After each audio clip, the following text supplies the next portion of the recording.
Culture G, cultivez votre curiosité.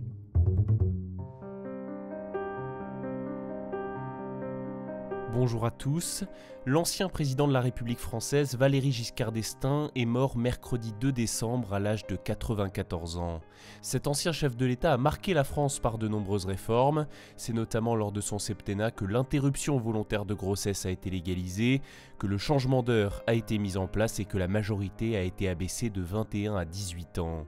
En 1980, alors qu'il est candidat à sa réélection, Giscard est battu dans les urnes. Le président de la République s'adresse alors à la nation pour une dernière allocution officielle. Je vous propose de découvrir l'histoire de son célèbre « Au revoir ». Revenons d'abord au 10 mai 1980. Valéry Giscard d'Estaing ne s'y attendait pas. Il perd le second tour de l'élection présidentielle en recueillant 48,2% des suffrages face à François Mitterrand. 9 jours plus tard, le 19 mai à 18 h, le président sortant fait ses adieux au personnel de l'Élysée réuni dans la salle des fêtes. Valéry Giscard d'Estaing a prévu ensuite un dernier dîner au palais. Il a convié tous ses plus proches collaborateurs. Mais avant cela, à 20 h, il doit s'adresser une dernière fois au peuple français. Presque personne ne sait ce qu'il va dire ou faire, même dans son entourage. Il a préparé lui-même cette allocution d'une petite dizaine de minutes. Françaises, Français, il y a 7 ans, le peuple français me confiait la destinée de notre pays.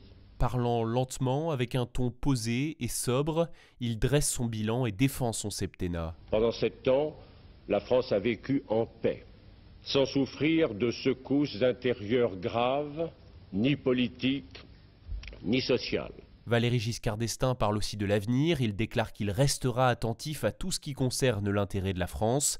À ce moment-là, il croit encore en ses chances de revenir à l'Élysée 7 ans plus tard. Tourné vers l'avenir et fort de l'expérience acquise, je ferai en sorte de me tenir à la disposition de mon pays. Puis il termine ce discours adressé aux Français. Avant de vous quitter, je vous souhaite bonne chance à chacune et à chacun d'entre vous.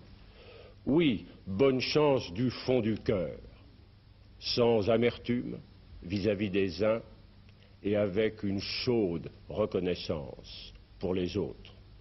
Mes vœux vont aussi à celui que les Français ont choisi pour être le premier d'entre eux. Et dans ces temps difficiles, où le mal rôde et frappe dans le monde, je souhaite que la Providence veille sur la France, pour son bonheur, pour son bien et pour sa grandeur. Là, il laisse un silence de plusieurs longues secondes avant d'ajouter « Au revoir ».